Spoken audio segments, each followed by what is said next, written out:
Hey guys, Monochrome here. Welcome back to my channel. If you're new here, welcome. Genuinely good to have you. Today, we're taking a look at another flashlight, but there's something a little special about this one. What you're looking at here is the HybridLight, that's the name of the company, one word, HybridLight Journey 300. And yes, 300 is the rated maximum output on its highest setting. This light has 3 settings. It will always start out in low.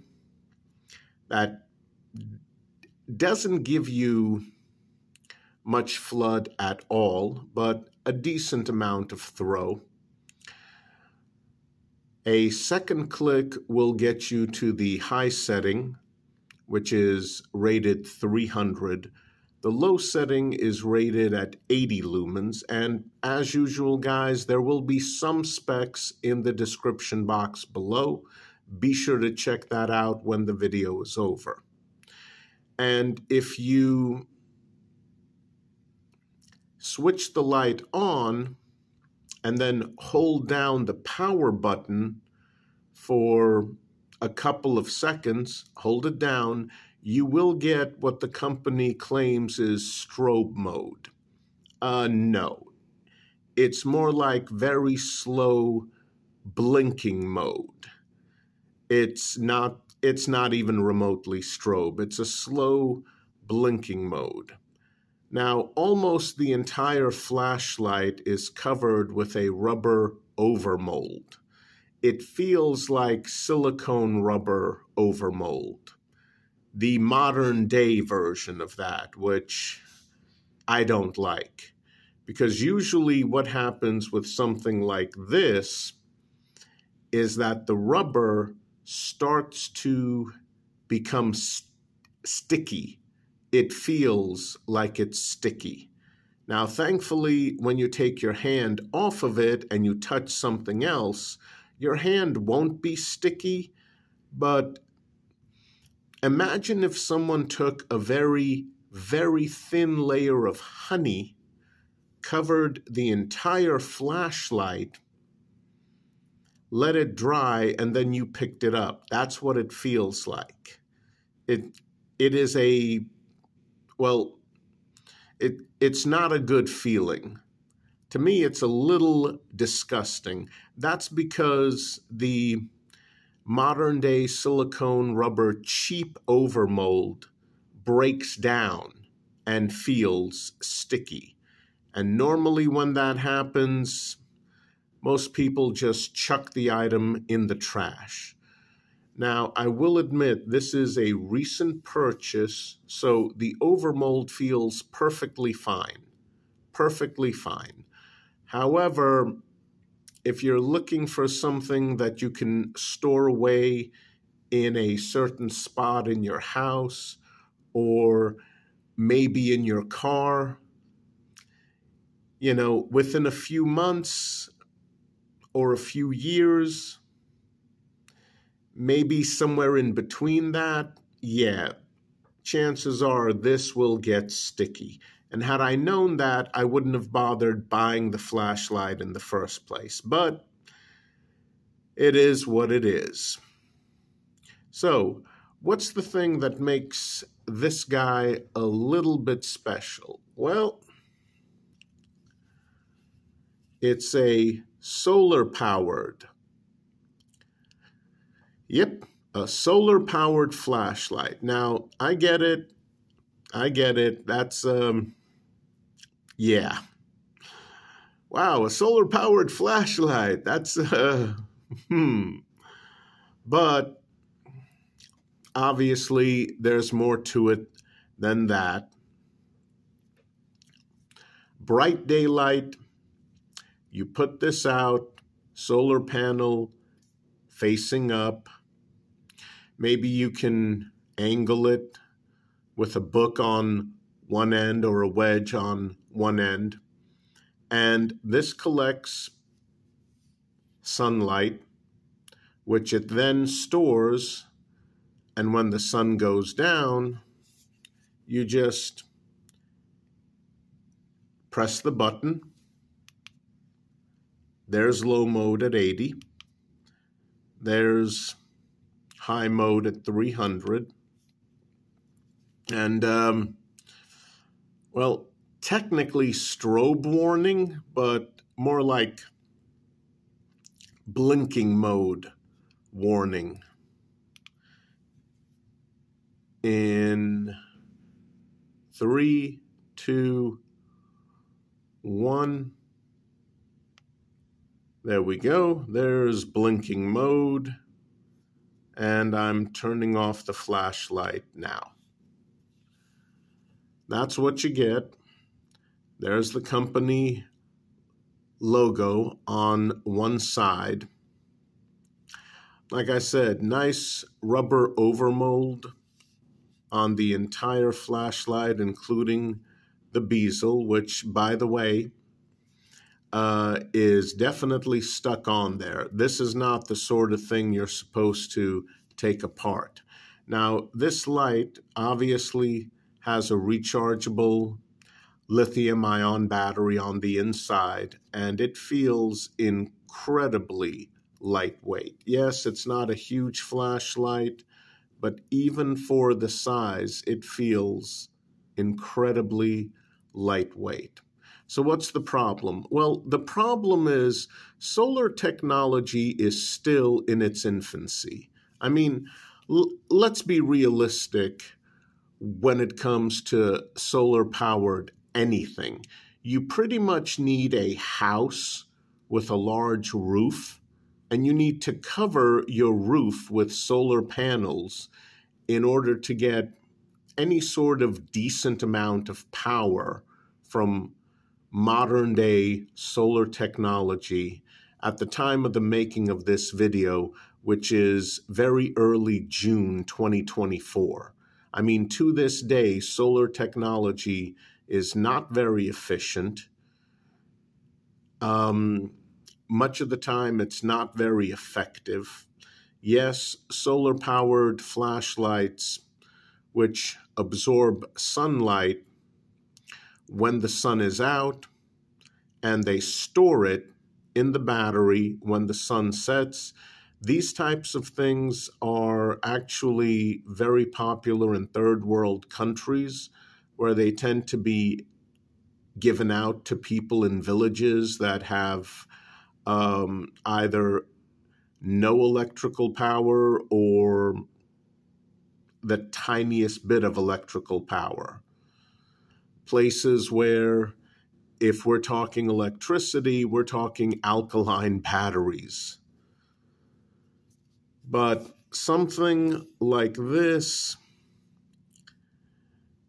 villagers would leave this out on the windowsill, let it absorb as much sunlight as possible for days before they use it. And it's usually going to be for a few seconds if they really need to use it. It's like, oh, my child isn't in bed. Is he outside? Let me grab the flashlight and check very quickly. Shine the light outside. Turn it off. Oh, there he is. And then mom yells at him to come inside before he's attacked by a wild animal and carried off. That is not a joke. That's what happens in some third world countries and villages. So yeah, they'll charge up a flashlight like this, or maybe something with a slightly wider solar panel for days. And then if they need to use it, it's like, okay, just use it for a couple of seconds real quick. Check to see if everything's okay. Realistically, that's how it is. How bad has it gotten?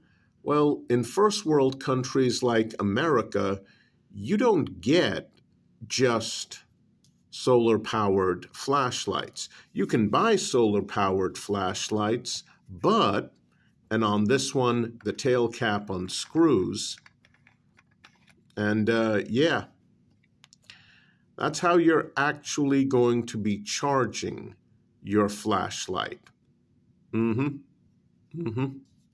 Yeah, so this is combination solar and rechargeable, just like your cell phone. It pretty much has to be, because let's face it, this is going to be used with the tail cap off and recharging that way rather than through sunlight, because this is actually effective. This takes very little time. This takes practically forever. Have you seen a portable solar setup? It's usually 3 very large panels, each panel usually measuring 3 feet by 3 feet. There's 3 of them, and they fold into each other, and then there's a plug coming out the back. That's what counts as effective solar charging in a portable setup nowadays. Yeah, this little strip right here, no. That's like a nice backup in case things really go horribly bad. But realistically, and there is an O-ring on the back, a rather thick silicone O-ring, thick threads, and there's the way you're really going to be charging it. And as you can see, that is not a USB to USB-C. Yeah, this particular model, yeah, you better have an older charging cable. But good news, you do get one with the blister pack. And as you can see, oh yeah, that is not a USB-C input. Yeah, that's the older charging wire. So you do get one. You do get some information on the back of the blister pack. And again, guys, description box below when the video is over. You do get a instruction tiny sheet on how to realistically charge up and operate this thing. And apparently, once you do charge it up, the manufacturer claims that it will hold a charge for 7 years. Now, obviously, that's not something I can test on my channel. And realistically, in case you're wondering if I've tested out the solar panel strip, no. How the hell am I supposed to do that? Guys, I don't have a year to dedicate to testing this out on the sunniest of days. Let's be realistic. I mean, this thing is working because of the backup charging cable. And again, I know it sounds like I'm being very hard on this thing. I'm not. I'm just being realistic.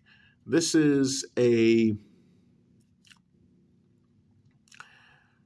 rechargeable flashlight that you plug in using the same charging method that you do with your old cell phone.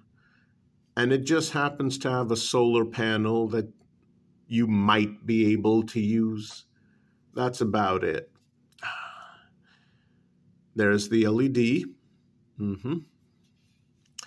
That right there is the charging indicator light. Obviously, it's not on because I'm not charging it using the cable. There's the button. It works well. Now, thankfully, brand new, lightweight, very secure rubberized grip. Chances are that grip will become sticky in a few months, maybe a few years if you're lucky. Thankfully, it's not too expensive. I mean, even compared to other technically solar-powered lights, not too expensive. But yeah, excellent grip. This is not likely to fall out of your hand. And that's good because that tiny oval hole, yeah, that's your lanyard hole. This thing doesn't even come with one of those tiny string-based lanyard attachments. No, all you get is a sheet of instructions, the flashlight, and the old-style charging cable. That's it. But you do get the cable, so that's important. And I will say the O-ring, silicone, very thick, nice thick threads that, yeah, those are plastic, but they are thick, so you're not likely to strip them out. Although, hold on a sec.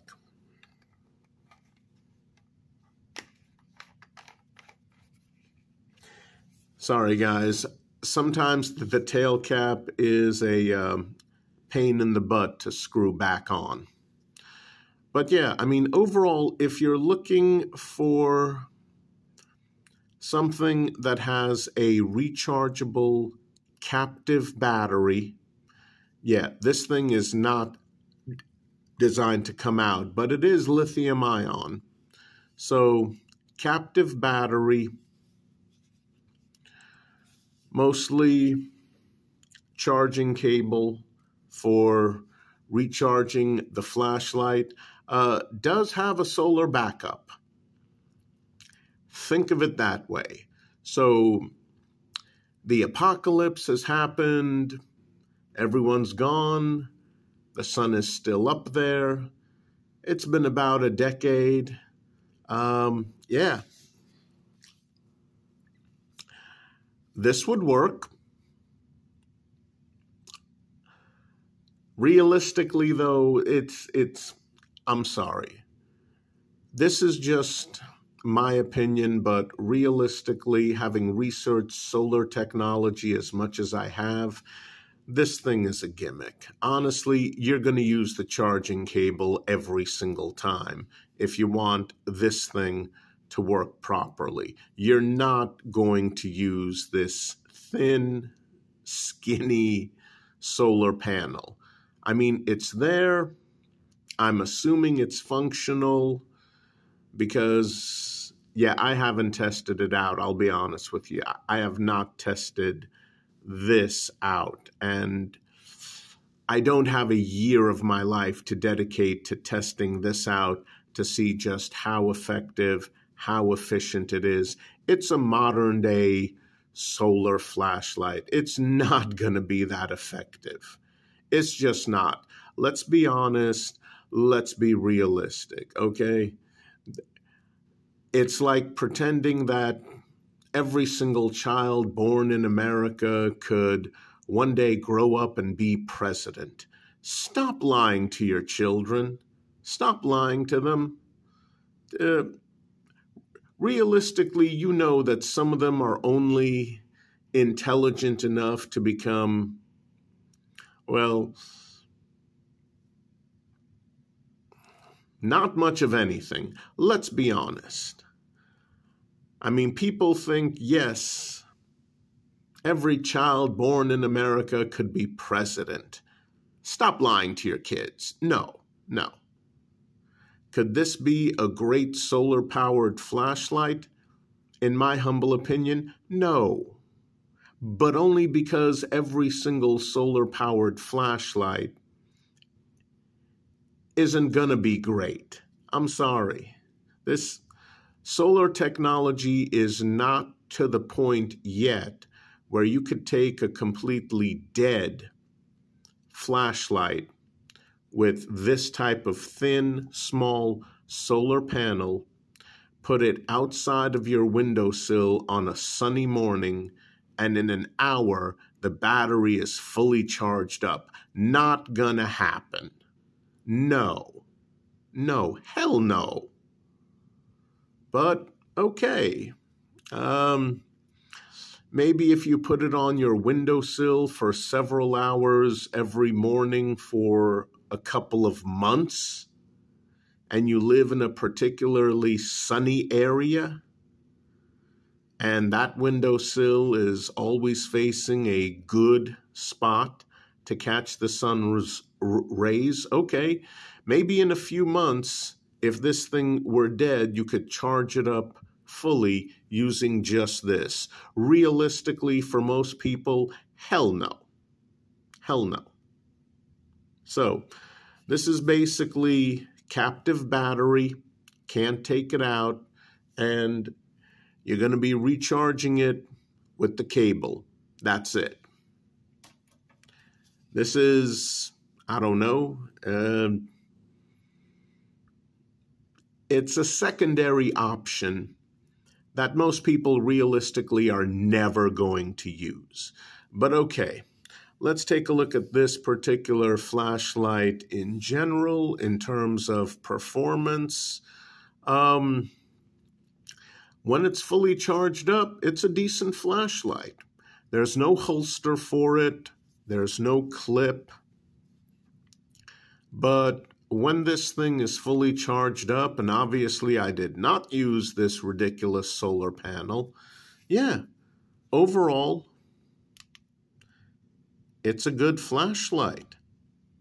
Something like this, I'm glad that it switches on in the low 80 lumen setting, and then if you need 300, you have that option. And if you need a blinking locator beacon mode that this company refers to as strobe, you've got that. But yeah, this thing does not strobe. It just blinks at you. So there is that.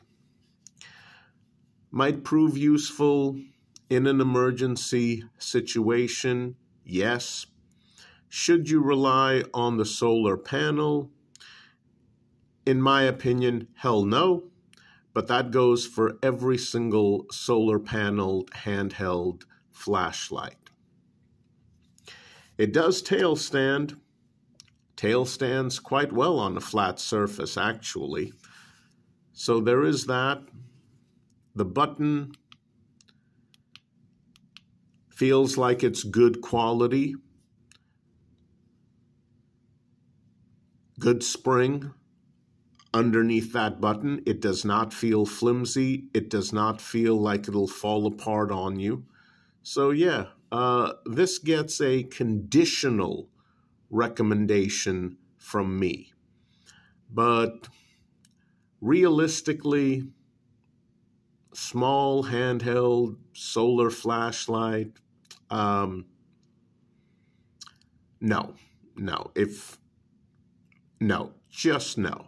But a good flashlight that works reliably, and maybe you like knowing that it has a solar option that might one day possibly perhaps come in handy.